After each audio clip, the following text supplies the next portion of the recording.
KBS 열린 토론.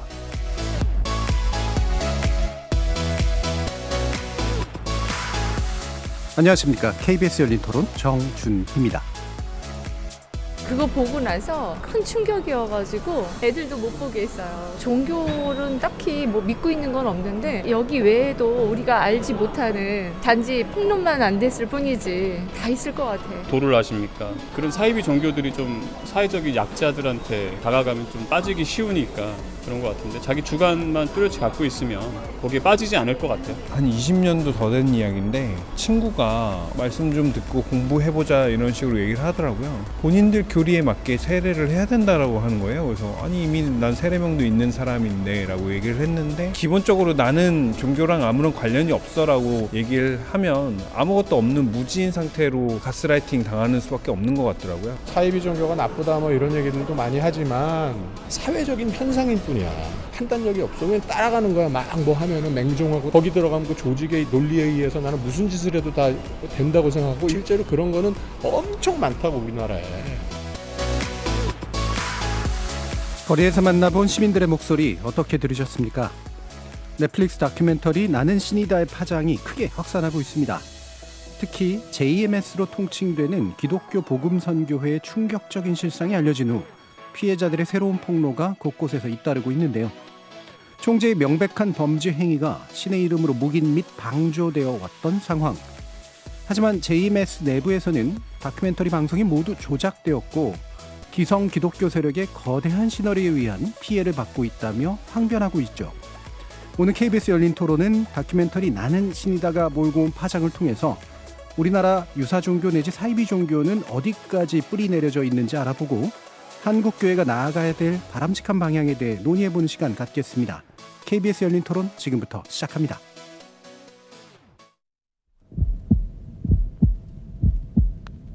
살아있습니다. 토론이 살아있습니다. 살아있는 토론, KBS 열린 토론. 토론은 라디오가 진짜입니다. 진짜 토론, KBS 열린 토론. 오늘 토론 함께해 주실 세 분의 전문가 소개해드리겠습니다. 먼저 변상욱 전 CBS 대기자 나오셨습니다.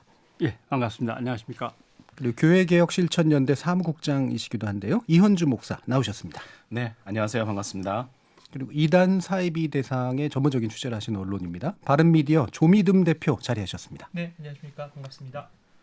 자, 넷플릭스가 여러 번 뭔가 이렇게 사회적으로 파장을 던지는 경우들이 있는데 이번 파장은 좀 색다른 측면들이 좀 있는 것 같습니다. 다큐멘터리 형태로 되어 있고요.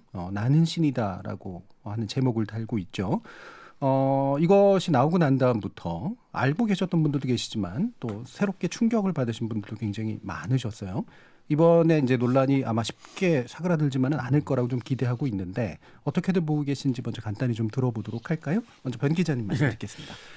일단 당연히 예상하고 이제 걱정했던 상황이죠. 왜냐하면 사교 집단 내부에서 모든 권력이 교주 1인에게 이제 집중되고 교주가 상보를 관장하면서 사람들에게 30년, 40년 동안 그루밍이나 가스라이팅 등 심리적인 지배를 계속 해왔다면 그 안에서 벌어지는 일은 어떤 것일까? 더군다나 그 교주가 어떤 성도착에 가까운 집착을 보인다면 거기에 있는 여신도들은 또 어떤 피해를 입을까? 이거는 뭐 눈에 보도 너무 뻔한 것이었는데 그것을 일찌감치 도려내지 못했다라고 하는 문제가 있고 또 하나는 어떻게 보면은 권력의 중독은 패턴이 똑같습니다. 예. 1인자에게 권력이 집중되면은 그 권력을 밑에서 또 나눠 먹습니다. 그러니까 결국 1인자를 정점으로 해서 권력층이라는 게 형성이 되면서 그 사람들이 또 자기의 권력을 크게 키우기 위해서 세뇌라든가 아니면 사람들을 지배하는 어떤 방식들을 계속 연구해내죠. 예. 예.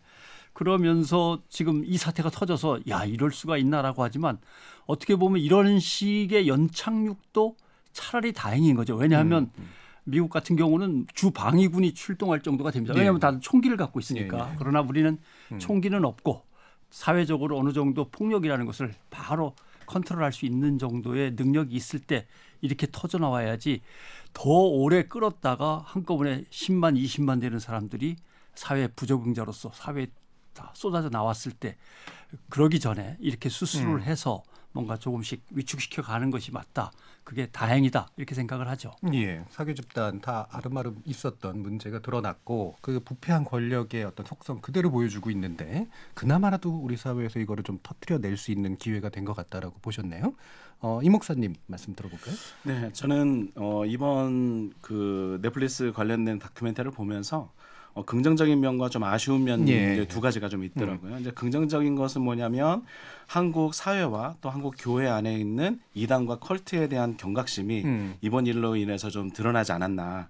그래서 카리스마가 있는 지도자 그리고 그 지도자에 대한 열광하는 집단들 그리고 그런 집단들이 내뿜는 맹목적 일체감과 폭력성 그리고 추구하는 극단적 이념 이런 것들이 과연 한국 교회와 또 한국 사회에 어떤 영향을 미칠 것인지에 대한 부분들을 한번 좀 짚어준 것은 아닌가라는 생각이 들어요. 그래서 네. 사실 지금 이번에 나왔던 뭐 JMS나 여러 가지 이런 문제가 한국 기독교 안에서 드러난 문제이긴 하지만 그럼에도 불구하고 한국 사회에도 유사한 내용의 컬트 집단들이 존재하고 있다. 또 그런 부분들에 대해서 우리가 다시 한번 살펴보아야 되지 않느냐라는 생각이 들고요. 좀 아쉬운 점을 좀 두 가지 말씀드리자면 주제와 관련해서 너무 자극적 영상 그리고 자극적인 주제에 너무 국한됐던 것은 아닌가. 어떻게 살펴보자면 종교에 대한 큰 담론 가운데서 이해가 됐으면 좀 어땠는가라는 면이 좀 있고요. 또 하나는 이제 JMS 5대양, 뭐 아가동산, 뭐 만민중앙교회 이런 이제 주제들을 다루었는데 조금 오래된 주제가 아니었는가. 좀 식상하다라는 생각도 사실은 들어요. 이제 기독교계 내에 있는 사람으로서 말이죠. 예. 어쩌면 현재를 조명하기 위해서는 구원파나 신천지, 전광훈 이런 사람들을 좀 다루는 면 어땠을까? 뭐 여러분 잘 아시겠지만 청취자분들도 신천지 하면 다들 화들짝 놀라실 거예요. 코로나 1차 유행 때에 한국 사회에 무리를 일으켰던 뭐 집단 아니겠습니까? 근데 이런 집단이 2022년 작년이죠. 11월 20일 대구 스타디움에서 10만 명 모여서 수료식을 열었어요. 예.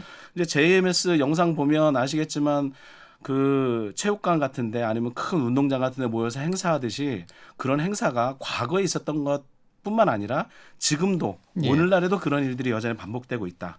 또 이런 것들을 조금 더 심층적으로 다루었으면 어땠을까라고 하는 좀 아쉬움도 있네요. 예. 뭐 긍정적인 면과 부정적인가보다는 아쉬움 같은 것도 이제 같이 지적을 해주셨습니다. 그러니까 최근 일어나고 있는 일들, 업데이트된 뭔가 이야기들도 아마 오늘 나눌 수 있을 것 같고요. 주미듬 대표님 말씀 들어보죠. 네, 저는 이런 모습을 보면서 공론화되는 것까지는 좀 긍정적인 측면이 있는 것 같지만 예. 과연 우리 사회가 이런 공론화 이후의 폭풍을 견딜 수 있는 준비가 되어 있는가? 이건 또 다른 문제라고 생각을 하거든요. 가령 예를 들어서 이 JMS라고 하는 것이 정명석 씨 혼자만 처벌하고 끝낼 수 있는 문제인가? 예. 라고 하는 고민들도 해봐야 되고 거기서 이탈한 사람들에 대한 회복 문제도 고민을 해야 되고 제가 개인적으로 만났던 케이스 중에 나이가 30인데 30년 동안 거기 있었던 분들 예. 계시거든요. 그런 분들이 우리 사회로 돌아왔을 때 우리 사회는 그들을 어떻게 회복할 수 있도록 도울 수 있을 것인가에 대한 고민들도 해야 되는데 그런 어떤 다층적인 것이 아니라 1차원적으로 그냥 거기는 성범죄 집단이야 라고 분노만 하고 끝내서는 사실상 이 문제를 해결하는 데 별로 큰 도움이 되지는 않을 것 같다. 예. 이런 생각이 들어서 공론한 이후에 어떤 그런 후폭풍에 대한 준비들 특별히 교회를 중심으로 이런 준비들과 논의들은 돼야 되지 않겠나라는 생각들을 늘 하게 됩니다. 예. 네. 그 후폭풍을 우리 사회가 감당할 수 있는가라는 말씀을 들었을 때는 저는 우리 사회가 감당하지 못할 것 같다라는 느낌처럼 이렇게 들려가지고요. 근데 이게 비슷한 어떤 이슈들 나올 때마다 사실은 구조적인 문제를 짚지 못하고 네. 사실 특정 개인의 문제로 바꿔버리는 일들을 저희 토론에서 많이 얘기하거든요. 네, 네. 이를테면 어떤 부분이 우리가 지속적으로 좀 관심을 둬야 된다라고 생각하시나요? 근데 과연 이제 이번에 뭐 예를 들어서 좀 자극적인 부분들 때문에 벌써 댓글들도 좀 살펴보면 예. 사실 JMS 안에 있는 모든 여성들이 그런 어떤 부분에 네. 노출된 사람들은 아니거든요. 예. 그랬을 때 그런 사람들에 대한 마녀 사냥이 또 있을 수도 있고 제가 또 그런 단체의 탈퇴자분들하고 계속 모임을 하다 보니까 일단 내가 5년, 10년, 15년 그 단체에서 생활을 하다가 나왔을 때에 이 사회를 살아갈 준비가 안 돼 계신 분들도 많고 때로는 학업을 제대로 못하신 분들도 많고 동시에 내가 말도 안 되는 거에 속았다라고 하는 분노와 억울함 그리고 예. 수치심 심지어 내 가족을 데려갔는데 나만 낳았을 때의 죄책감 이런 복합적인 심리적 감정들이 있어요. 굳이 이건 JMS뿐만 아니라 많은 소위 우리가 이야기하는 그런 단체들에서 나타나는 문제인데 그런 어떤 사람에 대한 이해가 좀 필요하다라고 하는 거죠. 지금까지 우리는 소위 한국 사회에서 문제를 일으키는 그 단체에 굉장히 많은 집중을 했습니다. 이런 문제가 터졌을 때 저 단체는 어떻게 보섭하고 예. 교리가 뭐고. 근데 그런 단체에 들어가 있는 사람에 대한 이해도를 높일 때 우리가 조금 더 이 문제의 본질에 좀 접근할 수 있지 않을까라는 생각들을 좀 하게 되는 거죠. 예. 네. 조미듬 대표의 이제 이야기에 좀 이제 붙이자면 예. 이러한 사회적인 일탈 현상과 종교의 문제 그리고 심리의 문제를 한꺼번에 묶어서 연구한 학자가 있습니다. 미국의 사이비 종교 연구가이면서 심리학자인 스티브 하산이라는 사람인데 이 사람이 이제 묘한 걸 발견하는 거죠. 첫째, 컬트 종교라고 하는 사교 집단과 그다음에 폭력 집단과 그다음에 테러 집단의 유형이 비슷하다는 네, 거죠. 유사성이 예, 있다는 결국은 거죠. 그들에게 목표가 뭐고 어떤 수단이 주어지느냐에 따라 달라지는 거지.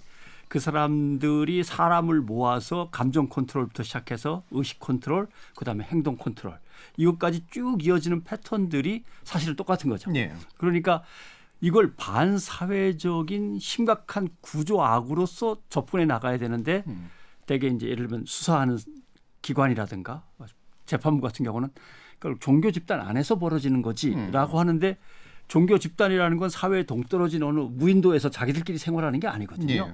결국 우리 사회 속에서 우리와 함께 또는 우리의 일부인데 거기가 썩고 병들었는데 그건 종교니까라고 치부할 수 없다라는 걸 이번 OTT에서 이제 이번에 나는 신이다가 뜨면서 얘기가 된 건데 저는 좀 진짜 토론하려면 반대 의견도 좀 나와야 되는데 자괴감도 듭니다. 그러면 그동안에 몇 번에 걸쳐서 심지어는 예를 들면 그것이 알고 싶다라고 하는 예, 지상파 방송 프로그램이나 다른 어떤 다큐멘터리 프로그램들을 통해서 계속 고발이 됐는데 네. 그때는 왜 이렇게 파급력이 없었을까? 결국은 지상파 또는 공중파라고 흔히 우리가 부르는 적당히 점잖은 신분의 방송에서 다 못 보여주고 예. 심의 규정에 맞춰서 만든 거죠. 그러니까 분노에 맞춰서 만든 게 아니고 심의 규정에 따라 만들다 보니까 사람들한테 실상을 적나라하게 못 보여줘가지고 그런 거 아닌가.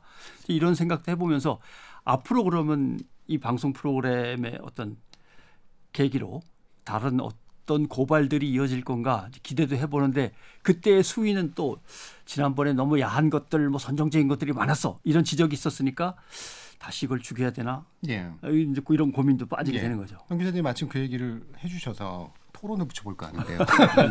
아까 이제 이 목사님께서 아쉬웠던 부분이 이제 지나치게 자극적인 것 위주의 좀 얘기들이 좀 되지 않았냐라고 이제 말씀을 해주셨어요. 많은 분들이 또 동감하시는 부분도 있을 텐데 방금 또 변 기자님 말씀도 함과 함께 얘기를 해보면 이게 그나마라도 이른바 지상파 심의의 수위를 좀 넘어서서 적극적으로 이야기를 할 수 있었기 때문에 불러일으킨 공감이나 분노가 있지 않겠느냐라고 얘기하시는 분들도 계시단 말이죠. 과연 이제 어느 정도의 이제 수위, 어느 정도의 전달 방식이 옳았느냐라는 고민도 있을 것 같습니다. 말씀 한번 들어볼까요?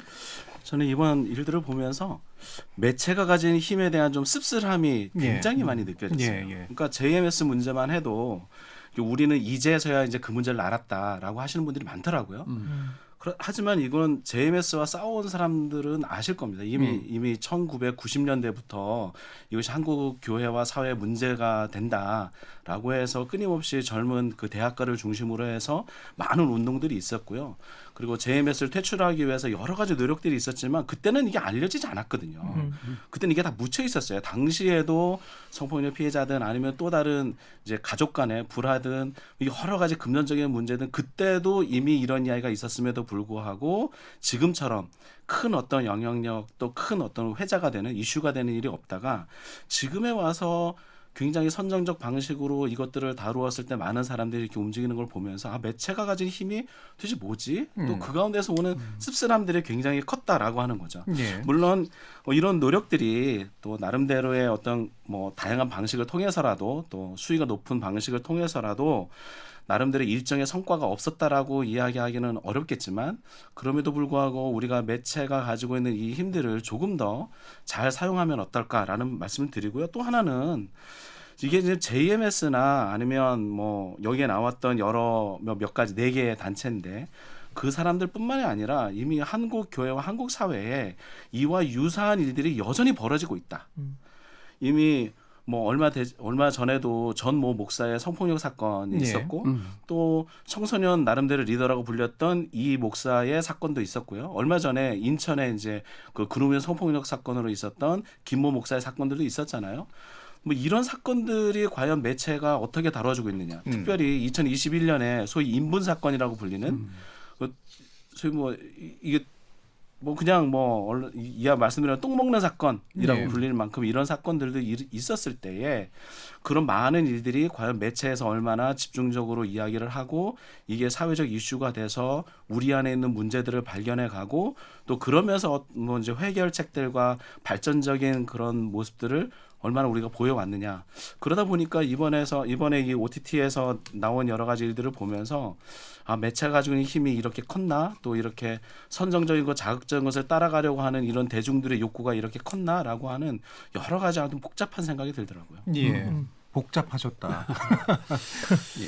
그 다시 만들려고 한다면 이제 후속편을 만들 때 어떤 차이를 보일 건지는 상당히 궁금하긴 한데 일단 지금 보여지는 차이는 싸워야겠다라고 하는 절박한 사람들과 그다음에 하나의 사회 현상과 종교적 문제로서 이제 계속 관전하에 온 사람들의 두 개의 어떤 그룹으로 나뉘는 것 같습니다. 다만 이번 첫 번째 다큐멘터리는 아마도 이건 싸워야 한다라고 하는 절박함 쪽에 조금은 더 무게를 두었기 때문에 선정적인 장면을 어떻게 할까 고민하다가 그대로 내보내보자라고 하는 건데 이제 같은 비슷한 것들을 만들어 본 입장에서는 그래도 내보낸 것은 녹음이라든가 뭔가 사진이라든가 근거물이 조금이라도 확보가 된 것들입니다.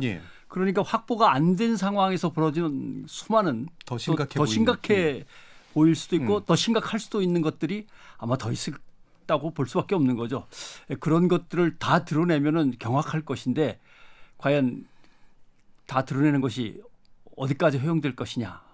이게 고민이긴 한데 저도 싸우는 입장에서는 보여줄 때 한번 다 보여줘야 되는 거 아니야 이런 고민도 하고 아마 거기에 피해자로서 계속 싸우고 있는 분들은 뭐 갈망하고 있을 것인데 그러나 방송은 또 방송인 만큼 미디어의 영향력 같은 걸 생각하면 사람들이 그걸 2차적, 3차적으로 선정적인 것만 또 계속 다시 음미하거나 또는 이걸 갖다 우리 하나의 관정 또 내지는 관음증일 수도 있는데 또 그런 것만 또 인구에 회자된단 말이죠. 그런 안타까움 이런 거에서 전체적으로 사교 집단을 보는 사회의 시선이 더 성숙되긴 성숙돼야겠다라는 생각을 하죠. 이게 이제 뭐 나는 신이다라고 하는 다큐멘터리를 이제 뭐 비평하는 내용이라기보다는 그러니까 기존의 종교 집단에서 이제 노력해 온 부분이 분명히 있는데 왜 그때는 잘 전달이 잘 안 됐었던가. 근데 매체는 그런데 이걸 왜 전달할 수 있는가? 이 계기를 어떻게 올바르게 쓸 것인가? 이 부분일 것 같아요. 그래서 되게 사실 조미름 대표님도 실제로 매체를 운영하시는 분이기도 하니까 사실 이게 다 알만한 사람들은 알고 있었다라고 하는 게 핵심 포인트잖아요. 그리고 이거보다 더 심각한 일들이 사실은 있었다라고 하는 거고요. 관련된 내용들 어느 정도까지 파악하고 계셨는지 좀 말씀 들어볼까요? 사실은 이 문제에 관심을 가지고 있는 사람들이라면 당연히 이 내용에 대해서는 다 알고 있었던 게 사실이지만 사실 성문제 같은 경우는 또 피해자들이 공론화를 원치 않으면 사실 공론화되기 어려운 지점들이 많잖아요. 그러다 보니까 JMS 같은 경우는 내부에서 합의나 이런 시도들을 굉장히 많이 했었고 그러다 보니까 이게 좀 조직적으로 나오는 경우는 좀 많지 않았던 것 같고요. 다만 이제 이런 이슈가 있을 때 뭐 늘 아시다시피 이런 이슈가 있으면 또 나도 이런 피해를 당했어 이렇게 폭로들이 이어지니까 근데 앞으로는 사실 저는 그렇게 생각해요. 우리 지금까지 얘기해 나왔던 것의 연장선으로 지금 이슈가 된 건 어쨌든 보도는 나왔고 다큐는 나왔단 말이죠. 그럼 지금부터가 좀 중요한데 이렇게 늘 항상 사그라드는 이유가 늘 항상 우리는 자극적인 걸 보고 너무나 황당무계한 것처럼 보이는 그걸 보고 그 콘텐츠를 그냥 소비를 해버리는 거죠.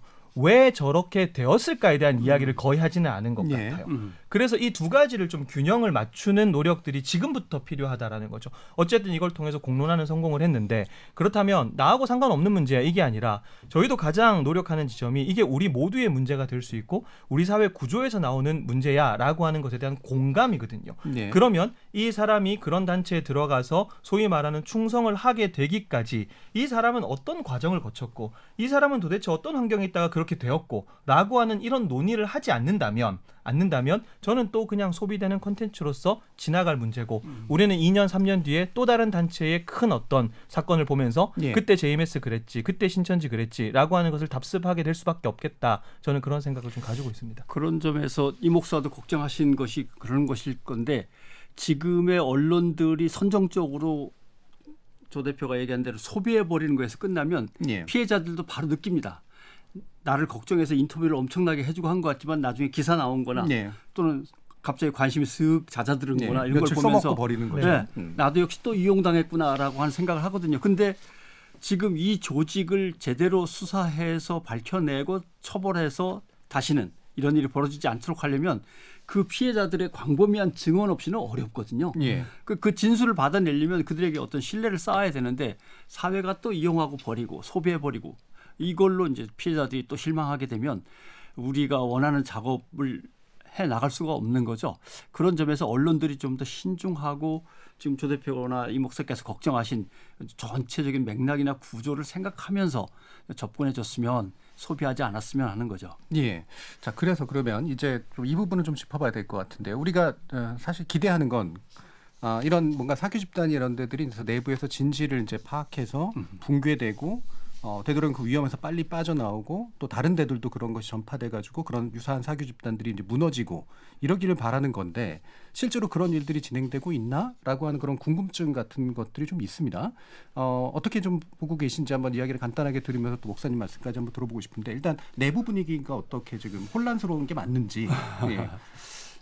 내부 분위기는 뭐 한 30 몇 년간의 역사이기 때문에 복잡합니다마는 정명석이라는 교주가 절대 권력을 갖고 있으니까 누가 가장 가까이에서 정명석이라는 인물을 보좌하면서 제2의 권력을 누리느냐가 내부의 가장 큰 갈등 요인이었습니다. 예. 그래서 정명석이라고 하는 교주격인 인물이 성범죄를 저지르고 해외 도피를 할 때 도피를 도우면서 그 와중에도 어떤 여성의 성적인 어떤 쾌락을 갖다 추구하게 옆에서 도와줬던 제2인자가 있고 그 2인자가 정명석이 감옥에 있는 동안에도 단독으로 면회하면서 지시사항을 받아서 전달하는 대리인 역할을 했고 근데 이제 문제는 정명석이 감옥에서 이제 10년형을 마치고 나왔단 말이죠.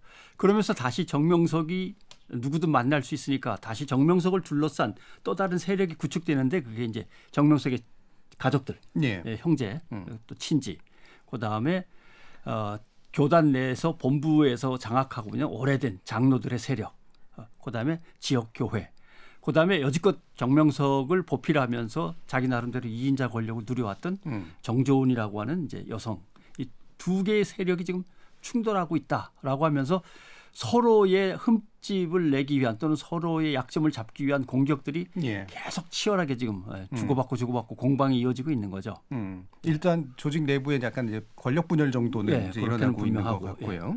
어떻습니까? 좀. 네, 지금 말씀하신 것처럼 권력을 두고 이제 다투는 모습인데 어쨌든 조금 의외였던 거는 정조은 씨가 정명석의 잘못을 인정하는 듯한 발언을 예. 하면서 이제 정조은 씨 같은 경우는 JMS 집단 안에서 교리적으로 어느 정도 신격화되어 있는 인물이에요. 그러다 보니까 아무래도 본인이 생각을 했을 때 이것까지는 더 이상 커버가 안 되겠다라고 했을 때 본인의 세력을 구축하기 위한 하나의 액션이었을 수도 있고 의외로 생각보다 정조원에 대한 반대가 컸던 거죠. 예. 그러다 보니까 지금 극심하게 내부 분열이 일어나고 있는 상황이고요.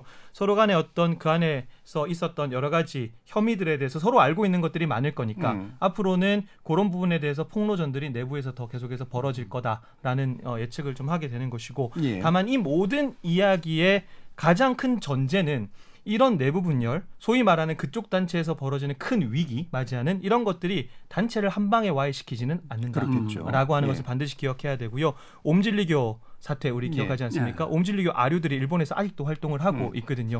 이런 어떤 문제가 벌어졌을 때 한 번에 무너진다라는 생각을 하시면 안 되고 정명석 씨가 감옥에 들어갔을 때 제일 많이 들었던 이야기가 아니 성범죄자가 메시아라고 믿었던 사람이 성범죄자인데 그 사람이 감옥에 갔는데 그 단체 망한 거 아니야? 예. 이 얘기를 제일 많이 들었는데 그렇죠. 네. 그때 당시에 수면 아래로 들어가서 소위 말해서 공개적으로 사고치는 사람이 감옥에 들어가니까 오히려 JMS는 중학생, 고등학생 친구들 대상으로 위장 포섭 활동을 하면서 교세를 늘렸거든요.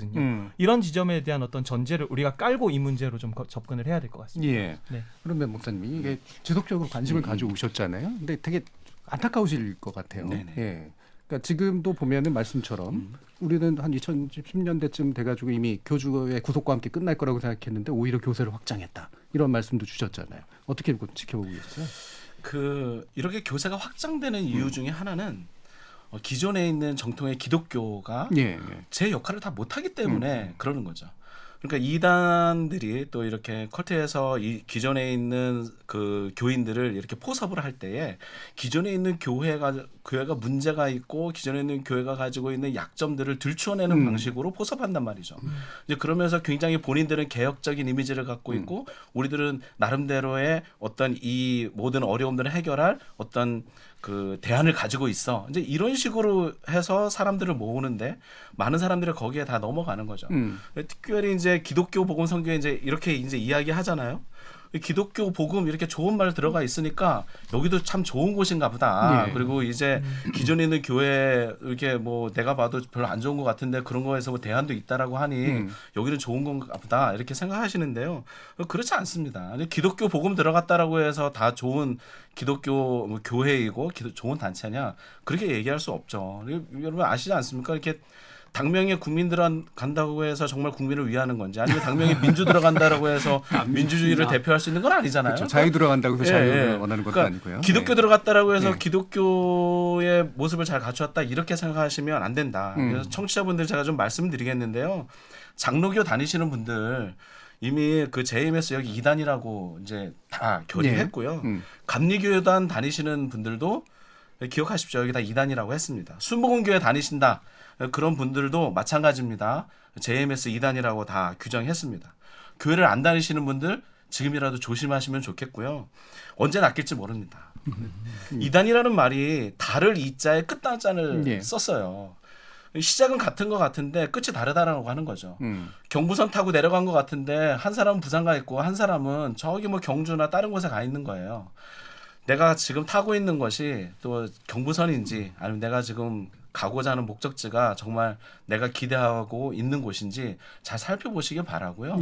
이미 JMS나 이런 곳을 기독교계 내에서 다 2단이라고 다 규정했고 그러하니 좀 조심하시고 좀 살펴보시고 주변에 좀 물어보시고 그러면서 한 걸음 한 걸음 좀 가시면 좋겠다. 근데 이런 어떤 노력들을 통해서 이제 이런 이단자 또 이런 이단 집단들이 좀 확장되는 거, 팽창되는 거 좀 막을 수 있지 않겠습니까? 그러면 이제 말씀 들어보니까 이제 부산 말고는 다 이단이 돼버린 것 같아서 아마 이제 그 극단적으로 그러니까 사회가 용인할 수 없는 이제 그런 방향으로 흘러가는 선로를 타고 있는 게 아닌지 조심하게 좀 바라봐야 된다라는 말씀으로 이해가 되는데요. 그럼 또 이렇게 되게 이런 입장도 있을 것 같아요. 아니 그거 기독교 내부의 문제 아니야? 기독교에서 정통이라고 지칭하고 있는 기성 권력이 자기를 정통이라고 그러고 나머지를 그냥 극단적인 거라고 막 몰아붙이는 그건 자기들끼리의 일인데 왜 우리가 그런 것들을 받아들여야 돼? 이렇게 생각할 수도 있을 것 같아요. 그렇죠. 결국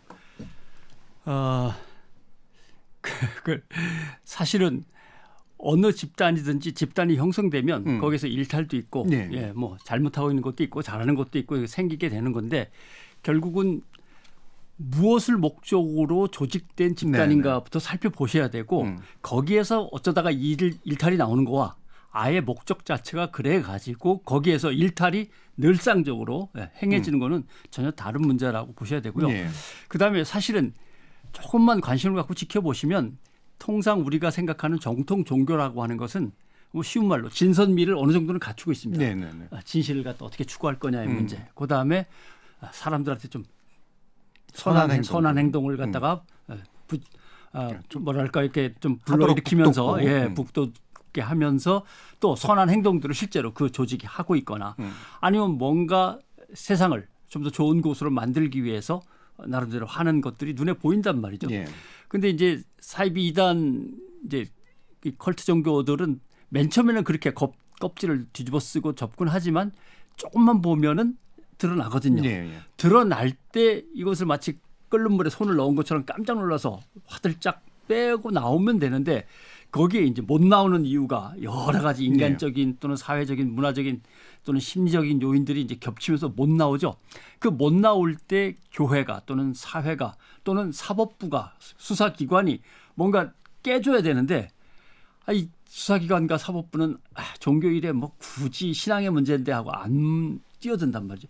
그러니까 이건 신앙의 문제가 아니고 사회적인 집단적인 부패 비리의 문제로 보고 접근을 할 수 있는 만큼은 접근을 해줘야 되는데 항상 뒤로 빠지죠. 예, 그리고 교회도 항상 조심스럽게 교회한테만 해를 안 끼치면 돼라고 해서 뒤로 빠집니다. 그러나 교회한테 해를 안 끼치지만 피해자는 사회에 엄청나게 양산되고 있으니까 그것도 교회의 책임인데 교회는 교회만 다치지 않으면 하면서 자꾸 뒤로 빠지죠. 그러니까 사실은 거기 들어있는 사람들이 우리라고 생각하시고 뛰어들어야 되는데 피해자들만 그냥 목이 터져라 외치는 그런 형국으로 지금까지 진행이 되어 온 거죠. 예. 조금 더 첨언해 드리자면, 그러니까 같은 교회 이제 뭐 교회 다니지 않는 분들의 입장에서는 그건 같은 다 교회 아니야 이렇게 생각하실 것 같아요. 근데 이제 이단들이 보이고 있는 몇 가지 공통점이 있어요. 그게 뭐냐면 개인의 가치를 무시하고, 그다음에 조직은 폐쇄적이고, 그리고 지도자에 대한 강력한 신념이 있고, 그 신념을 지키기 위해서 무자비한 폭력성을 행사하거든요. 예. 근데 한 번도 성경은 그렇게 가르쳐 본 적이 없어요. 만약에 교회라고 하는 이름이 붙였는데 자기를 지키기 위해서 그런 폭력들을 행사하고 개인의 가치와 존엄을 무시하고 있다. 교회는 한 번도 그렇게 가르친 적이 없고요. 성경은 한 번도 그렇게 이야기한 적이 없습니다. 그러니까 이런 지점에서 잘 분리해낼 수 있는 어떤 지혜로움들이 필요하지 않나. 그런 부분들에 있어서 이단자들과 정통의 기독교인들과 다른 점들이 있다라는 말씀 좀 드리고 싶습니다. 단순히 교리적 세세함의 차이라든가 이런 식의 부분이 아니라 우리가 쉽게 판단할 수 있는 요소들이 있다는 말씀이신 거죠. 예, 우리가 인륜이라든가 또는 이제 반사회적 행동을 금지하는 거라든가 선을 추구하는 행동이라든가 이런 사회에 기여하는 행동이라든가 이런 것과 정반대되는 심지어 번제 행위까지 이루는 일들이 있는데 뜨거 하면 좋은데 왜 헤어나지 못하는가 여러 가지 이유들이 있다라고 변기님도 말씀을 주셨는데요.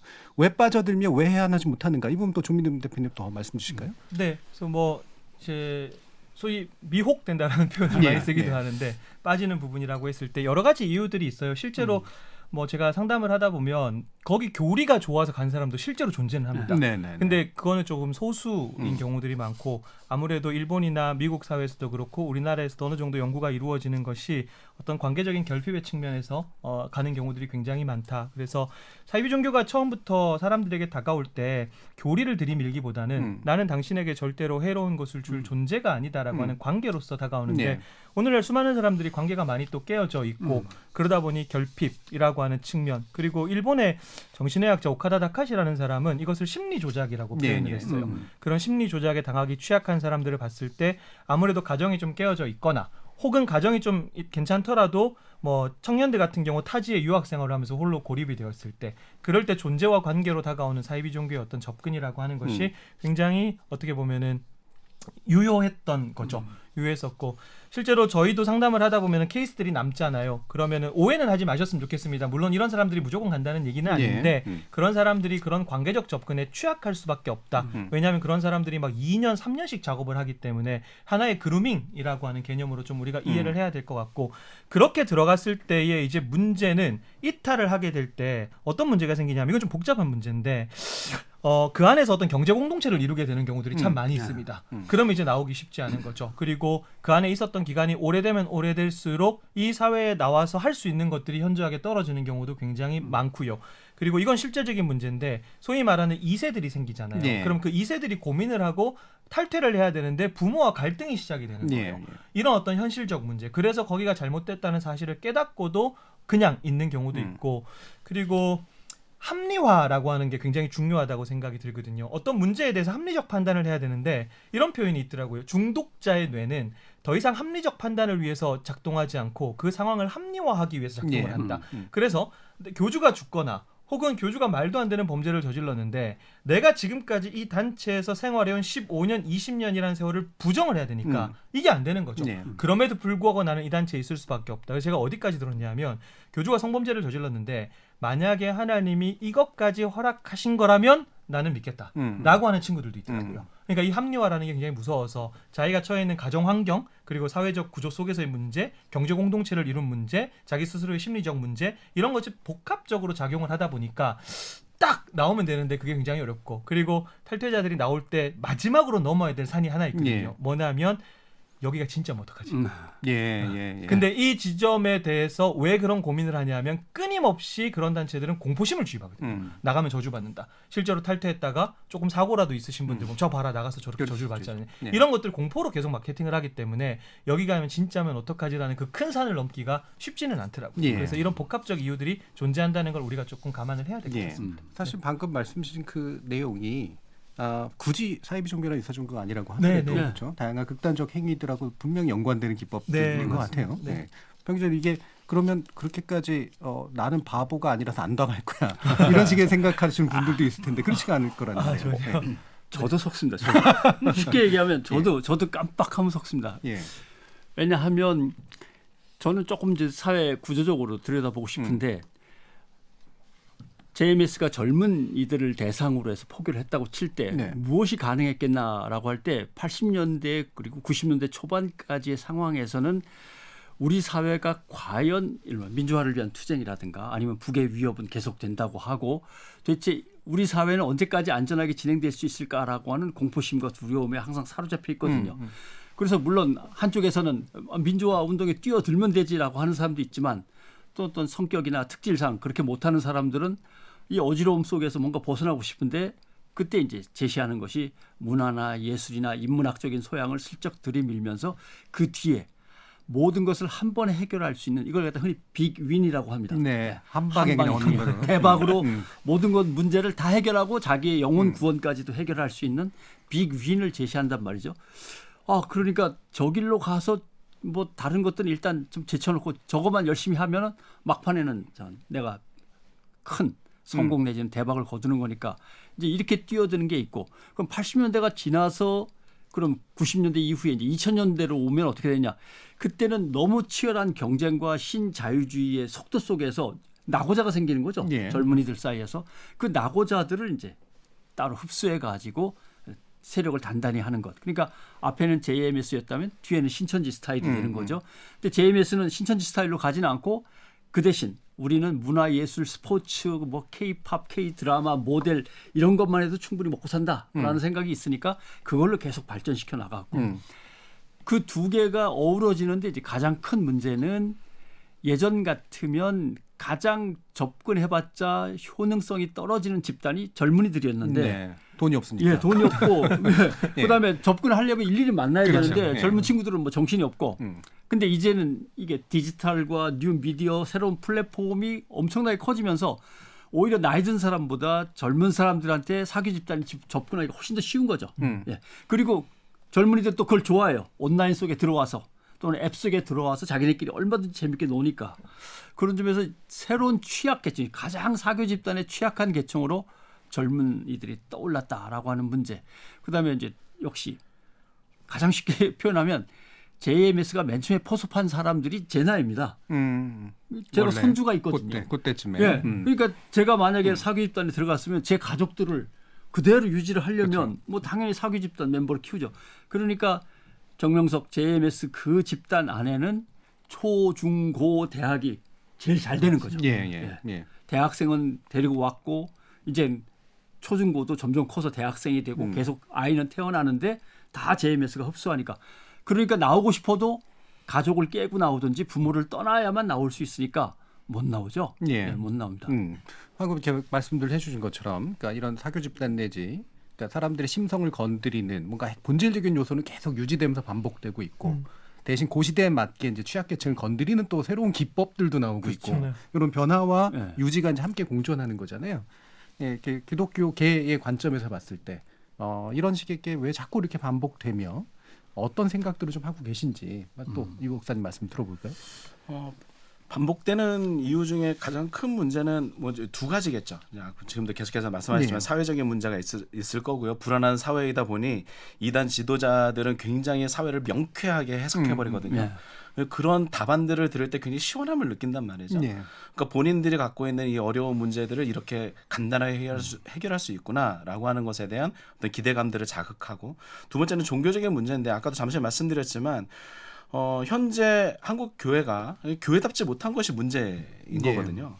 그러니까 이단들을 가만히 지켜보면 기존 종교와 교회를 다양한 방법으로 비난하고 기존 종교에 실망감을 느끼거나 혹은 상처입은 사람들을 포섭하기 아주 좋은 대상으로 본단 말이죠.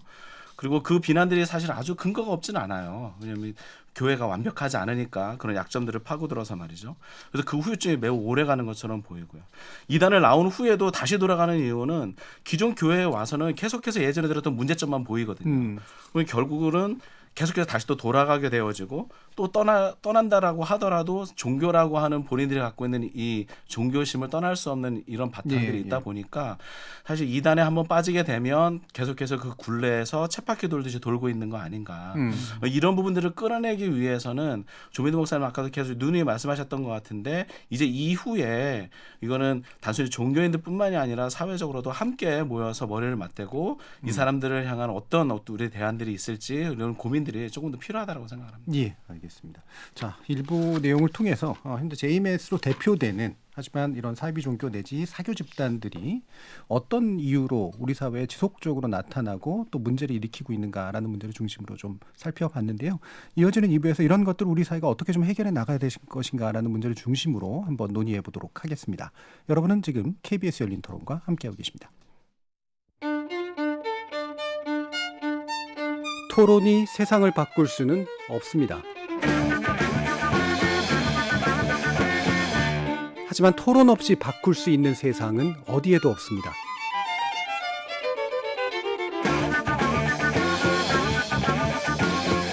세상의 선한 변화를 갈망하는 당신. 정답이 아니라 질문의 힘을 믿는 당신. 우리 KBS 열린 토론에서 만납시다.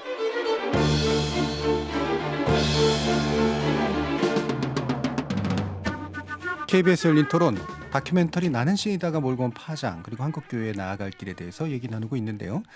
조미듬 바른미디어 대표, 교회개혁실천연대 이현주 목사 그리고 변상욱 전 CBS 대기자 이렇게 세 분과 함께 하고 있습니다.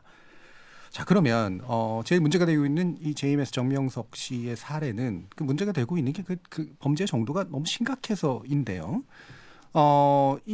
사실 그 제작한 사람들의 이야기를 들어보면 뭐 만민중앙교 이재룡 목사나 정명석 씨나 이런 것들은 우리 사회가 법으로 제대로 처벌해야 됨에도 불구하고 처벌을 못해서 생기는 문제가 굉장히 있고 결국 법은 피해자의 편을 들어주지 않는다라고 하는 그런 이야기를 한 부분도 있는데 실제로 그런 게 좀 있다고 느끼시는지 변 기자님 말씀 먼저 들어볼까요?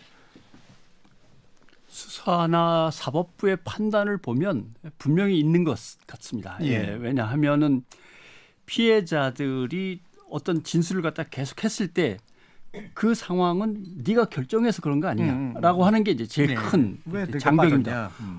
네가 가겠다고 했지, 네가 집으로 가겠다고 하는 걸 그 사람들이 묶어놓거나 그러지도 않았고, 네가 뭘 갖다 바쳤는데 그것이 스스로 등기등본을 띄거나 뭐 다 해갖고 네가 서류를 다 갖춰 냈기 때문에 그게 재산이 넘어갔거나, 아니면 네가 번 돈을 갖다 바친 것도 네가 회비로 다 냈지. 언제 거기서 네가 아르바이트 해갖고 나오는 돈을 미리 그쪽에서 다 가져간 것도 아니고 다 이런 겁니다.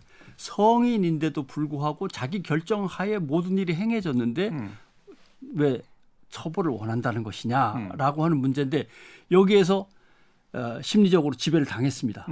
이런 교리에 잠시 혹했는데 거기서 빠져나올만 하면 또 가스라이팅으로 여러 명이 달려들어가지고 또 나를 못 빠져나오게 하면서 계속 올가매서 여기까지 질질 끌려왔습니다. 또 내가 끌어들인 사람들한테 대한 미안함 또는 가족을 깨고 나와야 된다는 데 대한 죄책감 이런 것 때문에 근데 이거는 법으로 처벌할 수 있거나 법으로 따질 문제가 아니다라는 거죠. 너의 그 심정적인 문제 아니냐라고 하면서 모든 것을 귀인의 오리라고 하는 거죠. 개인 책임으로 돌려버리는 거니까 예를 들면 어떤 흉한 일이 벌어졌을 때 그건 그 사람이 미쳐서 그래. 간단하죠. 미친 사람이니까. 그러나 사실은 미친 사람 때문에 벌어진 게 아니고 우리가 무엇을 잘못했고 무엇을 제대로 갖추지 않았기 때문에 무엇을 어떻게 해야만 저 문제를 해결할 수 있다. 이렇게 접근하면 자기 책임도 있는 것 같고 뭔가 복잡한 일을 더 해야 되는 것 같으니까 딱 끊어버리고 미친 사람이니까 이러는 거나 거의 비슷한 귀인의 오류가 계속 발생하는데 이게 수사기관은 수사기관대로 사법부의 재판부는 재판부대로 또 이걸 거들어주는 변호인단 꼭 지적하고 싶은데 뭐 물론 뭐 누구든 변호인의 조력을 받을 권리는 있는 겁니다만은 뻔히 피해자들이 피를 흘리면서 고생하고 있는 걸 알면서도 빼주고 하는 또 어떤 변호인의 조력 이런 것들이 어떻게 보면 전체가 이런 컬트 사교 집단을 융성케 하는 배양토가 되고 있는 거죠. 예. 결국에는 이제 법이 보기에는 합리적 판단을 못한 너의 책임의 문제를 감안하는 측면도 있는 거고 또 한 가지는 또 적극적으로 법리를 활용해서 또 스스로를 변호하는 이런 이제 사이비 집단의 어떤 능력 같은 거 이런 것도 좀 있는 거고 제가 조력도 있고 예. 여기서 조금만 첨언을 드리면 저는 지금 우리 사회가 이런 문제를 판단하는 과정에 있어서의 과도기라고 생각해요. 예. 무슨 얘기냐면 과거에는 소위 말하는 그런 단체의 교리를 비판하면 소송이 진짜 많았거든요. 근데 지금은 그런 소송이 거의 없어요. 왜냐하면 그 사이에 이 단체의 교리를 비판하는 것은 종교의 자유에 허용된다라고 하는 판례들이 만들어지기 시작한 거죠. 그러니까 이런 것처럼 우리가 최근에 뭐 한 4, 5년 동안 종교적 항거 불능 상태라고 하는 단어들이 이제 판결문에 막 등장하기 시작했거든요. 그래서 지금은 이런 문제를 판단하는 수사기관과 사법기관이 어느 정도의 매뉴얼을 만들어가는 과도기적 단계라고 생각을 해서 조금은 이해하고 과도기적 단계라고 생각해서 이게 향후 한 5년, 10년 정도 흘러가면서 변화들은 분명히 있을 거라고 생각하고 그러다 보니까 이런 과도기적인 단계에 있을 때 아직까지 예민하게 이 문제를 받아들이지 못하는 사람들이나 수사기관 입장에서는 이런 수사들이 질질질 끌리는 거죠. 가령 이번에도 정명석 씨가 출소하고 난 이후에 전자발찌를 차고 있었는데 첫 고소인이 고소를 내가 피해를 당했습니다라고 고소를 하고 난 이후에 정명석 씨 소환이 굉장히 뭐 길게 있었거든요. 그 텀이. 사실은 성범죄를 저지른 범죄자가 감옥에 10년을 갔다 오고 전자발찌를 찾는데 고소가 들어갔다. 그럼 좀 철저하게 빨리빨리 진행이 돼야 되는데 그 텀이 길어졌다라고 하는 것은 아직까지 우리 사회가 그리고 수사기관이 이 문제에 대한 이해도들이 좀 떨어지지 않냐. 다만 이것이 과도기적 과정에 있어서 조금은 사정이 좀 나아지지 않을까라고 하는 약간 희망도 있지만 동시에 반대로 또 뭐 여러 가지 음모론들이 또 제기될 수 있겠죠. 구조를 보면 가정폭력하고 비슷해요. 경찰이 출동해도 야 아버지가 뭐 자기 가족들을 갖다 좀 이렇게 뭔가 이렇게 힘으로 누르고 통솔을 하다 보니까 그럴 수도 있지라든가 가족 내에서 벌어진 문제를 또 경찰서까지 끌고 가는 것도 그렇고 결국은 교회가 그러고 또 사회가 그러고 항상 그런 식으로 이 컬트 종교 사입이 이 사교 집단에 의한 부조리나 아니면 흉악한 일들을 그렇게 처리해 왔던 게 문제가 돼서 결국은 뭔가 이제 새로운 방식으로 접근하자.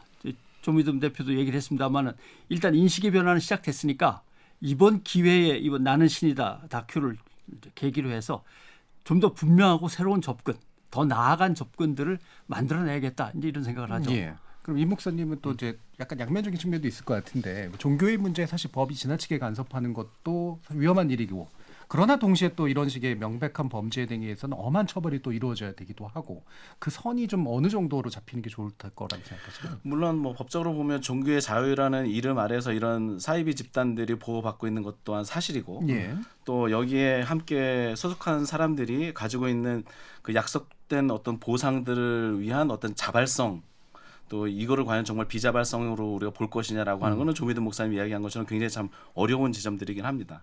그런데 이들이 굉장히 보였던 반사회적인 어떤 행태들 그리고 종교라고 하는 이름으로 인해서 많은 사람들을 움직여가는 이런 것들을 보면서 이건 정말 좀 사회적으로 또 법적으로도 심각하다라고 하는 마음을 좀 가지셔서 저는 사회적 격리가 필요하다. 이제 이렇게 주동하는 사람들은 명백하게 사회적 격리가 필요하다. 라는 생각을 해요. 그러니까 이 사람들을 나는 신이다 거기에서도 나오지 않았습니까? 그 교도소에서 수감되어 있는 상황에서도 그 가운데서도 또 포교 활동을 하고 자기 사람들을 만들잖아요. 그러니까 아예 그냥 홀로 두지 않으면 안 됩니다. 좀 그렇게 생각하고 완벽한 격리를 통해서 그런 것들이 하나의 좋은 모델링이 되고 이후에는 종교라는 이름으로 여러 가지 사회적 무리를 일으키고 괴롭힘이나 협박, 불법, 성폭력 그다음에 다양한 문제를 일으킨 이런 상황에서는 명백한 규정들이 좀 그리고 엄한 규정들이 좀 필요로 하다라고 생각합니다. 예. 그럼 이 부분에서 세 분의 의견을 한번 그러면 들어보도록 할게요. 이게 요즘 나오고 있는 이야기들이 이게 이제 법 적용을 더 엄격하게 해야 된다라는 것도 있고 또는 이제 적용을 엄격한 이후에 이제 처벌의 수위를 높여야 된다라는 그런 식의 얘기도 있고요. 이건 이제 기존 법안에서 벌어지는 일이고 새로운 법을 만들거나 해서 뭔가 이렇게 조폭과 유사한 형태로 좀 처벌을 해야 두목과 조력자도 이제 뭔가 제대로 좀 된 처벌이 가능하지 않겠냐 이런 식의 주장도 있고 그래서요. 이 부분엔 견해를 한번 좀 여쭤볼게요. 먼저 박 기자님부터 해주실까요? 법원 검찰 담당했던 기자로서 그냥 법 지식을 총동원한다면 사실 범죄 단체를 구성하려면 강령이 존재해야 됩니다. 우리는 이런 범죄를 목적으로 해서 이렇게 뭉치는 거야. 물론 그걸 갖다가 헌법 조항처럼 이렇게 세세하게는 안 만들어 놓습니다만은 뭐 이렇게 교훈, 뭐 이렇게 가훈 이렇게 써붙이듯이 그래도 있어야 되고 강령이 있어야 되고 그다음에 범죄 계획을 갖다가 분명하게 수립한 게 있어야 됩니다. 근데 이걸 사이비 종교 집단은 포교 계획이지 누가 봐도 이걸 범죄 계획이라고 보기엔 좀 애매한 그런 것들이 있을 겁니다. 그다음에 물적 토대 어디에다 장소를 마련해서 사람들을 가둬둔다거나 아니면 끌고 가서 고립시킨다거나 이런 것들도 명백해야 되고 그다음에 통솔 체계죠. 사람들이 들어왔을 때 어떤 식으로 통솔했냐가 범죄 조직하고 정말 유사하냐의 문제. 그다음에 가입하고 탈퇴하는데 자유로웠다면 범죄 집단이라고 보기가 참 애매한 거죠. 들어오고 싶을 때 들어오고 나가고 싶을 때 나가고 이것들을 이제 총괄해야 되고 그다음에 이제 제일 중요한 것 중에 하나가 거기서 생기는 범죄 수익을 어떻게 나눠 가졌느냐라고 하는 게 문제인데 결국 쭉 수사를 하는데 아까 목사님도 얘기를 하셨지만 이거는 자발적인 문제구만 자발성이 충분히 발휘된 문제구만 하면은 검찰은 어떻게 수사를 하냐면 결국 거기서 돈을 횡령한 것 정도만 밝혀내가지고 야, 이거는 서류를 뒤지면 명확하게 좀 나올 수는 있으니까 결국 횡령 뭐 이 정도 배임 요 정도의 선에서 수사가 끝날 때가 많단 말이죠. 요번에는 글쎄요 저는 반반 가능성이 반반입니다만 범죄 단체 구성이라고 하는 요건을 여기다 적용시키는 게 확률이 이렇게 높지는 않습니다만 적어도 확률이 높지 않다면 범죄 단체는 안 된다면 조력한 사람들의 혐의만큼은 낱낱이 밝혀서 처벌의 범위를 확 넓혀야겠다. 이런 생각은 하죠. 적어도 주범 종범 관계는 확실하게 좀 해야 된다. 조금 더 첨언해드리자면 이런 면이 좀 있을 것 같습니다. 일반 시민사회에서는 성폭력 가해자인 경우에는 취업 규정에서 제한을 두거든요. 종교에는 제한이 없어요.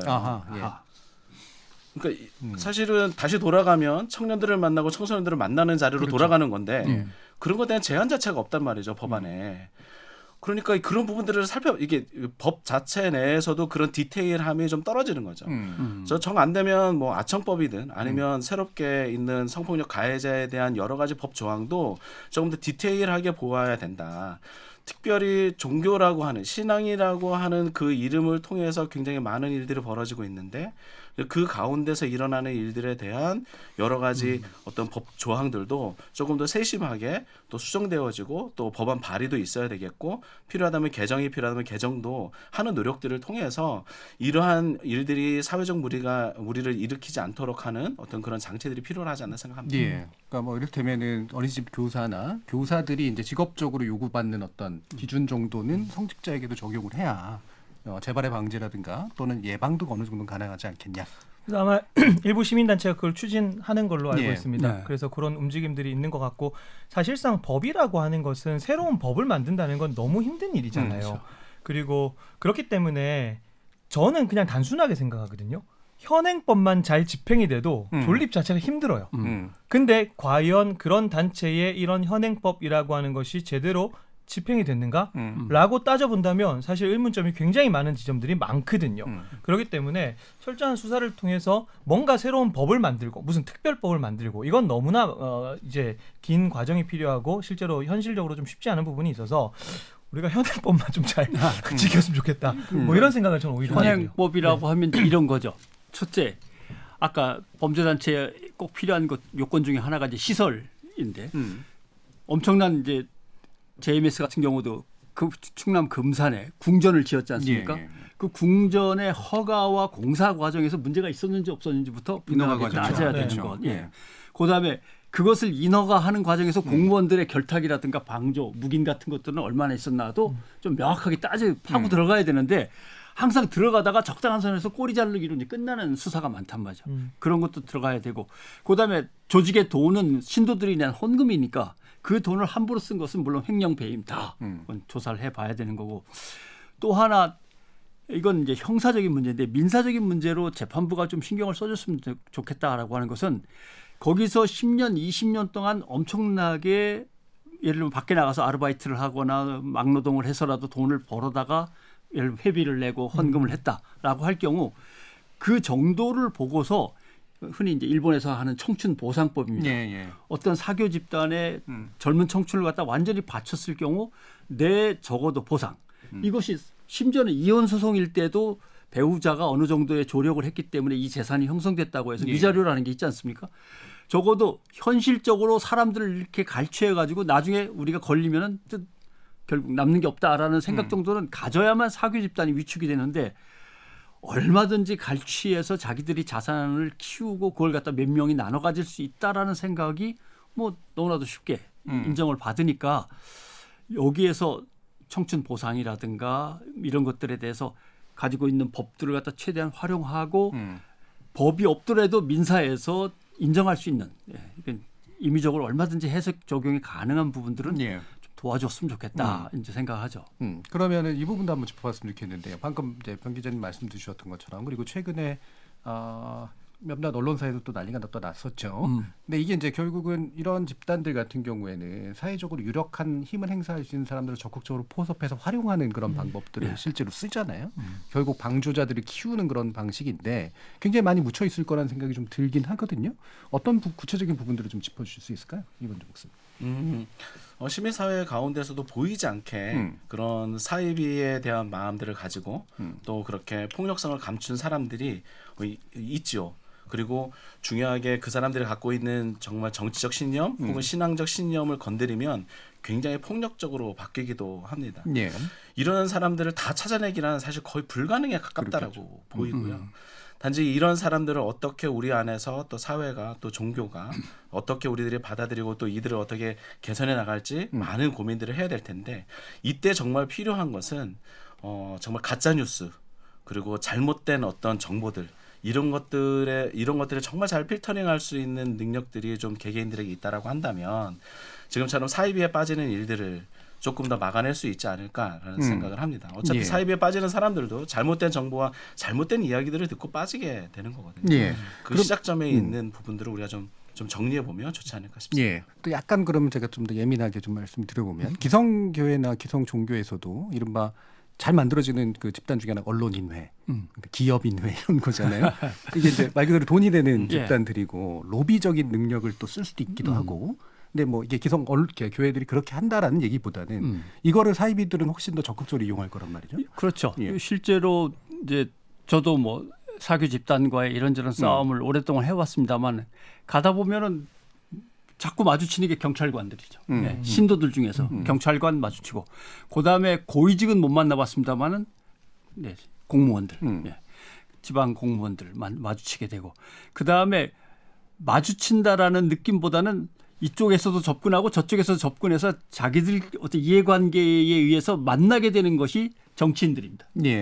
정치인들이 만나서 왜냐하면 저쪽은 조직과 열성이 있으니까 그걸 갖다 자기는 정치적 선거에 이용하고 이쪽은 자기들의 어떤 부족한 정통성에 대해서 뒷배가 돼주기를 정치인들한테 기대하고 이 만나는 사람들 그다음에 이것을 사회가 어떻게 잘못 돌아가든 최후의 보루로 간파해서 고발해야 되는 작업이 언론인데 뭐 다들 보셨지만 어떤 사교 집단을 뒤졌을 때 거기서 나온 서류를 나중에 암호를 풀어보니까 기자 시험 문제 출제집이 있었다는 거죠. 유출된 거예요. 아니 그러니까 자기들이 공부를 한 거죠. 기자가 되려고. 왜냐하면 어차피 집을 나와서 할 수 있는 직업은 별로 없는데 인터넷 신문들이 여기저기 생기니까 거기에라도 취직을 하려면 적극적으로. 간단하게 뭐 다 대학 나오거나 대학생들이니까 간단하게 공부해서 간단히 합격하면 되는 거니까요. 그래서 제가 한번 세봤습니다. 분명히 사교 집단인 걸 다 아는 어떤 조직에 대해서 말도 안 되는 이야기를 긍정적으로 써주는 곳이 얼마나 되나라고 봤더니 많이 셌을 때는 뭐 한 50개 정도. 늘 써주는 그 조직의 기사를 늘 좋은 쪽으로 우호적으로 써주는 집단만 해도 한 4, 50개 언론사가 있었다라고 하는 거죠. 또 하나의 문제는 그런 집단들에게 이제 사교 집단은 광고를 주죠. 왜냐하면 한 100만 원, 200만 원만 해도 큰 액수거든요. 조그마한 언론사에게는. 그러면서 우호관계를 이제 형성하고 거기서 이제 인적 교류까지 일어나는 거죠. 기자 시험을 보고 들어간다거나 채용이 된다면. 그래서 이것은 하나의 컬트 종교 집단의 어떤 사회 속에서의 뿌리 내림과 어떤 카르텔 형성 뭐 이런 게 돼버리는 거니까 그러니까 끊어야 될 게 많은 거죠. 종교와 사교 집단 간의 고리도 끊어야 되고 언론과 사교 집단의 고리도 끊어야 되고 지방자치, 지방 정치 세력하고도 끊어야 되고 이 모든 것들을 해내려면 결국은 교회가 하나의 힘으로 분명히 작동해야 되는데 한국 교회가 그런 작동을 안 합니다. 피해에서 벗어나려고는 몸부림치지만 하나의 해결하는 힘으로서는 작동을 안 하는 이 문제.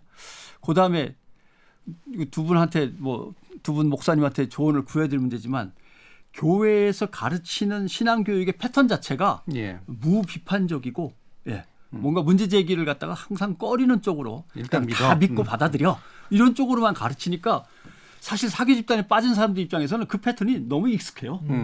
어디 고가서 그렇게 막 믿어라고 할지 모르지만 막 믿는 거가 이미 어릴 때부터 훈련이 돼 있는 거거든요. 그런 것들도 교회 내에서의 무지성주의, 무비판주의, 그다음에 반민주적인 교회 구조 이런 것들은 해결해야 된다라고 생각을 하죠. 조민훈 대표님이 운영하시는 매체는 네. 로비나 광고로 받기가 좀 어려우실 것 같다는 생각은 들긴 합니다. 저희 영향력이 별로 없어서 로비 자체가 없습니다. 관련 경험도 좀 한번 들어보고 특히 교계가 어떤 식으로 해야 되느냐는 말씀도 마침 주셨으니까 한번 더 얘기를 나눠보죠. 특정 사교단체들이 특정 언론사의 광고주가 되는 경우들이 참 많죠. 그 금액이 만만치가 않고 그리고 특정 사교단체들은 당원으로 가입을 한다든가 하면서 정치인들의 표밭이 되는 경우들도 많고 그리고 교회는 그런 것들을 이용해서 자신들의 세력을 규합하는 용도로 사용하는 것이지 사실상 교회가 소위 말해서 신천지에만 관심을 가진 가장 결정적 이유는 교회 안으로까지 들어와서 사람 빼간 게 신천지밖에 없거든요. 그렇죠. 다른 단체는 안 그래요. 능력이 엄청 뛰어난 거죠.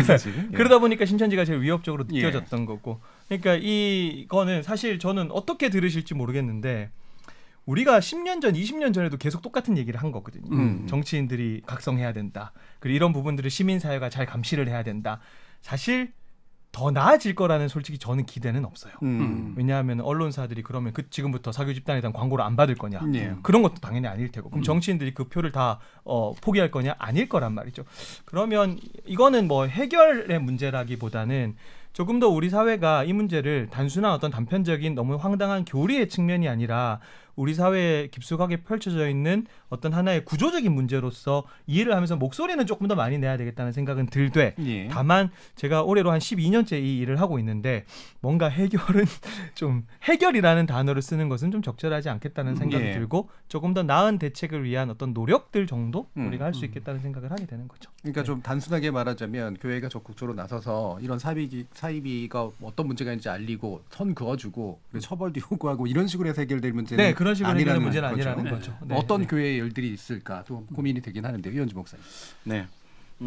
이런 사이비는 그 전통적인 신앙이 약화될 때 증가합니다. 이게 이제 사회 내에서 기능적 대체 관계라고 이야기를 하는데요. 이게 성장이 서로 반비례하는 거죠. 전통적인 신앙의 사람들이 많아지면 사이비가 줄어들고 그 신앙이 약해지면 사이비가 늘어나는 거예요. 이런 점에서 볼 때 오늘날 한국 교회가 어떤 사람들에게는 안전한 장소가 못 되어준 점 그리고 교회가 이 사회에 대해서 조금 더 도덕적이나 윤리적으로 또 변화를 이끌어 나가는 주체가 되지 못했다는 점 나아가 공정과 정의로운 사회를 위해서 교회가 해야 할 책임들을 다 못했다는 점 이런 점들이 있다 보니 결국 사이비에서 여기는 안전해라고 말을 하고 여기는 변화가 있고 여기는 새로운 세상을 우리는 열어갈 거야라고 하는 그런 속삭임에 많은 사람들이 현혹되는 것 같습니다. 한국 교회가 가지고 있는 가장 큰 이제 시급히 해결돼야 할 문제라고 보고요. 또 이런 걸 통해서 또 한국 교회와 한국 또 사회가 조금 더 발휘 가면 좋겠다는 마음이 드네요. 그리고 좀 이렇게 한국 교회나 한국 사회에 좀 던지고 싶은 이야기 중에 하나는. 컬트 종교, 사교 집단이니까 되게 어수룩할 것 같지만 그리고 겉보기에도 어수룩해 보이지만 사실은 엄청 과학적입니다. 왜냐하면 수십만의 데이터가 쌓여 있어요. 저 정도의 사람이면은 이런 방식을 접목시켰을 때 바로 넘어왔다. 아니면 이런 저항이 있더라가 엄청난 노하우와 매뉴얼로 쌓여 있습니다. 그다음에 들어와서 1년쯤 지나면 저 정도 성격의 1년 지나면 보나마나 이런 의심을 하기 시작했을 거야. 라고 해서 또 우르르 몰려가서 그걸 의심을 갖다가 해소시켜버리고 이게 매뉴얼이 정말 데이터에 의해서 아주 엄청난 방대한 양의 데이터에 의해서 수십 년간 축적된 게 있습니다. 그러니까 교회가 그렇게 쉽게 상대해서 나만 피해를 안 입으면 되지라든가 아니면 누군가가 좀 해줘야 되는 거 아니야 이런 식으로 두리번거리고 있어서 될 문제가 아니거든요. 좀 더 힘을 모아가지고 그때의 예방책이라든가 대비책 아니면 문제점들을 백서로라도 리포트라도 계속 내놓는다든가 꾸준히 해야 되는 거죠. 그러니까 마땅한 방법이 없습니다는 얘기는 결론적으로 얘기하면 모든 걸 다 써야 된다는 얘기입니다. 네. 모든 네. 방법을 일시에 거꾸로. 다 써야만 가능하다는 얘기거든요. 그런 점에서 한국 교회와 사회가 뭔가 이번 일을 계기로 아무튼 새 출발하는 그런 어떤 분기점이 됐으면 좋겠죠. 예, 조민우 대표님은 잘 할 수 있을까라는 얘기를 아까 해주셔서 또 굉장히 모든 걸 또 써야 된다라는 또 아, 예, 뭐 말씀이셨어요. 전적으로 예. 동의합니다. 네, 네. 제가 너무 자포자기한 건 아니고요. 예. 가끔씩 현타가 오기 때문에. 그럼 조민우 대표님이 보시기에 그래도 이쪽 어쨌든 뭐 약간의 싸움의 경험이랄까, 네. 뭔가 고발의 경험이랄까 이런 게 좀 많으시잖아요. 네.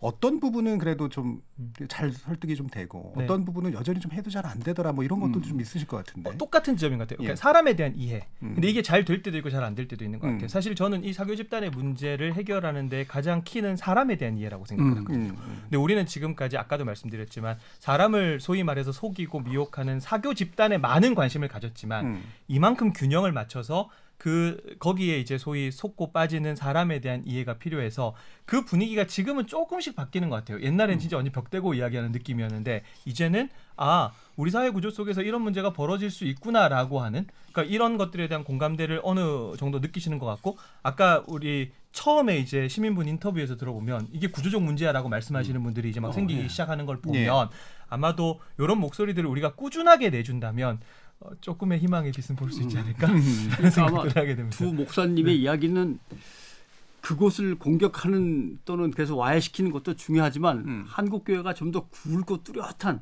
건강한 교회로 이제 거듭나는 것이 사람들을 빠지지 않게 하는 것이고 또 거기 빠졌다가 탈출해 나오는 사람들을 받아들일 수 있는 여건도 되는 것이다라고 이제 생각을 하고 저는 사회 전체적으로도 우리 사회가 그동안 가져왔던 무비판적이고 무지성적인 모난 토론 뭐 정맞는 거야라고 하면서 수그리고 있었던 그 오랜 세월의 우리의 사회적 경험, 그다음에 항상 어떤 적성국이라든가 적대적 세력을 염두에 두고 공포를 갖다 불러일으키면서 이러다간 잡아먹혀 했던 그런 것들이죠. 그게 어떨 때는 이슬람이고 어떨 때는 북한, 중국 뭐 다 동원이 되는 겁니다만은, 그래서 우리 사회가 사람들의 건강한 비판을 억누르고 공포심을 주입하고 어떤 당근을 때로는 던져주면서 정상적인 길로 못 가고 건강하지 못하게 사고를 하도록 이끌었던 그런 사회 반민주적이거나 비민주적인 것들도 이번 기회에 반성을 같이 해야 되는 거 아닌가 하는 생각을 해봅니다. 예. 방금 주신 그 말씀이 저 같은 경우에 학문적 관심하고 또 연결되는 거긴 한데요. 사회위기 종교 문제에 제가 이렇게 관심을 가졌던 이유는 정보에 속아 넘어가는 메커니즘하고 굉장히 좀 유사해서 결과적으로 저는 합리적이고 좋은 정보가 가기를 바라는데 왜 비합리적이고 감성적인 정보가 저들에게 더 잘 먹히는가. 그렇죠. 뭐 이런 고민하고도 굉장히 좀 많이 연결되는 부분인 것 같습니다. 그래서 이게 단순히 기독교계의 문제만이라고 좀 보기는 어려운 부분들이 있는 것 같은데요. 그럼 마무리 겸해서 이게 교계가 해야 될, 기독교계가 물론 기독교 탈을 쓴 경우들이 많으니까 교계가 해야 될 일도 있을 테고, 사실 기독교 탈을 안 쓴 사이비 종교도 굉장히 많이 있고요. 또 우리 사회가 또 해야 될 일도 있을 테니까 이런 부분에 대해서 어떤 점을 좀 강조하면서 마지막으로 좀 말씀을 해주실 수 있을 것인지 한번 들어보도록 하겠습니다. 이 목사님부터 말해 주실까요? 교회는 어떠해야 되냐, 사회는 어떠해야 되냐, 이거 뭐 닭이 먼저냐 달걀이 먼저냐 같은 문제인 것 같고요. 그 어떤 뭐 세부적인 내용을 말씀드리기 전에 이 말씀을 좀 드리고 싶어요. 이제 말씀 들으니까 생각나는 게, 태어나 보니까 한국이었고 부모님과 선생님 만나서 좋은 학생 그리고 좋은 아이로 잘 크는 게 이게 되게 중요했고요. 주입식 교육을 받으면서 앞에서 가르치는 선생님의 말을 토시도 안 틀리게 내는 답안지가 가장 좋은 정답지였고, 그게 성실한 이제 학생이었고, 또 사회가 충실한 직원들, 그러니까 그냥 열심히 자기 일만 불만 없이 하는 직원들을 양산해 왔거든요. 그러니까 내가 내 자신 스스로가 어떤 주체적으로 사고하고 그리고 무언가를 선택하는 그런 패턴으로서 우리가 세워진 게 아니라 부모님에게 혹은 뭐 선생님에게 또 다른 직장 상사에게 배워온 바를 답습하는 형식으로 또 그렇게 잘 답습하는 것이 가장 좋은 시민이 되는 것이라고 하는 것을 끊임없이 배워왔어요. 근데 이런 토양이라고 한다면 이단 사이비에 그리고 잘못된 정보를 맹신하는 그 취약한 점에 있어서 얼마든지 노출될 수 있다. 그러니까 이제는 우리들이 지금까지 만들어 놓은 여러 가지 시스템들, 그게 신앙이 됐든 사회적인 시스템이 됐든 조금 더 질문하고 조금 더 의심을 넘어서 확신하게 되고 그리고 조금 더 찾아보는 그런 개인 또 그런 제도들이 뭐 전반적으로 이런 부분들을 함께 좀 고민하는 어떤 테이블들이 필요로 하지 않나라는 생각이 뭐 듭니다. 마지막으로 이 말씀 드리고 싶네요. 한신학자 저작이었네. 의심을 통한 믿음인가 뭐 이런 내용을 제목을 달고 있었던 걸로 기억이 되는데, 자, 정 기자님 말씀 한번 들어. 저는 언론 얘기는 이번 기회에 좀 하고 싶습니다. 일단 나는 신이다라는 탐사 고발 다큐멘터리가 계기가 돼서 이렇게 한 자리에 또 모이게 됐습니다만은 그러나 JMS라고 하는 집단을 예로 들 때 거기에는 분명히 가해자가 있고 조력자가 있고 또 피해자가 있고 방조자가 있고 방조도 피해도 아닌 그냥 무관심하게 그냥 끌려서 쭉 지나온 사람들, 여러 층위의 사람들이 좀 섞여 있습니다. 그런데 지금 보도하는 쪽 누구도 JMS였대, 누구도였대, 누구도였대라고 하는 거는 색출 작업. 별 의미가 없습니다. 사실 피해자만 늘리는 거죠. 그리고 비난하고 폭로하는 데 있어서도 과연 거기서 뭘 잘못했는지를 분명히 해서 과잉을 갖다가 없애야 됩니다. 그 과잉 비례의 원칙을 지켜줘야 되는데 무조건 다 싸잡아서 몰고 가는 것은 해결 방법이 아니다라고 하는 것. 그다음에 개인적인 피해나 가해 사실들을 크게 선정적으로 보도하는데 너무 지금 치우치고 있는데 그것보다는 사회 구조적인 문제나 사회 환경의 문제라든가 지금 두 분이 얘기하시는 교회와 관련된 어떤 해결의 문제 이런 것들에도 관심을 좀 언론이 가져줬으면 좋겠다. 너무 하나의 틀에 갇혀가지고 선정적으로만 나가는 거에 문제가 있고 그다음에 사회 종교를 유지시켜온 우리 정치 사회적인 틀에 대해서도 좀 더 파헤쳐 달라라는 부탁을 하고 싶죠. 예, 좀 있는데. 네, 저는 몇 가지 측면으로 좀 나눠서 말씀드리고 싶은데 먼저는 이 방송을 들으시는 분들이 좀 경각심을 가지셨으면 좋겠다라고 하는 거. 저는 사교는 보이스피싱하고 똑같다라고 얘기를 하거든요. 누가 얼마나 정교하게 사람의 마음을 사고 속이는가. 그래서 다양한 방식으로 다가오기 때문에 이번 기회에 좀 경각심을 잘 가지셨으면 좋겠고 특별히 종교 중독이라고 하는 단어를 좀 대중화시켰던 한 신부가 있어요. When God Becomes a Drug이라는 신이 약이 될 때라는 책인데 이 책에서 해로운 신앙이 형성되는 과정을 일련의 가르침을 절대적으로 의심 없이 무비판적으로 받아들이는 데서부터 비롯된다라고 표현을 하거든요. 그래서 우리가 어떤 정보를 얻었을 때에 좀 비판적인 사고들도 필요할 것 같고 동시에 아까 우리 굉장히 말씀 주셨지만은 어떤 탈퇴자들에 대한 너무 지나친 선입견이나 정죄나 이런 것들은 좀 가지지 않으셨으면 좋겠고 저희도 사실은 이런 단체 탈퇴자들하고 회복 모임을 하거든요. 저는 사실 그것 때문에 이거 하거든요. 사실 저는 JMS에 그렇게 별로 그거보다는 거기는 사람들에 대한 관심인데 우리 사회가 그 단체에 대한 관심도 중요는 하지만 조금 더 들어가서 그 단체에 있는 사람, 물론 때로는 가해자일 수도 있고 때로는 피해자일 수도 있는 그 사람들이 어떻게든 우리 사회 안에서 건강한 구성원으로 세워지기 위해 가해자는 엄벌에 처해야 되죠. 그러나 그 안에 있는 또 피해를 입은 사람들이라고 하는 관점에서 그들에 대한 회복적인 측면, 그래서 우리 사회가 조금 더 성숙하게 이 문제를 바라봤으면 좋겠다. 이런 몇 가지 이야기 좀 마무리 짓고 싶습니다. 자, 오늘 KBS 열린 토론은 JMS를 계기로 사실 우리 사회를 들여다보는 어떤 시간이었던 것 같습니다. 오늘 함께해 주신 세 분, 조미든 바른미디어 대표, 변상욱 전 CBS 대기자, 그리고 교회개혁실천연대 이현주 목사, 세 분 모두 수고하셨습니다. 감사합니다.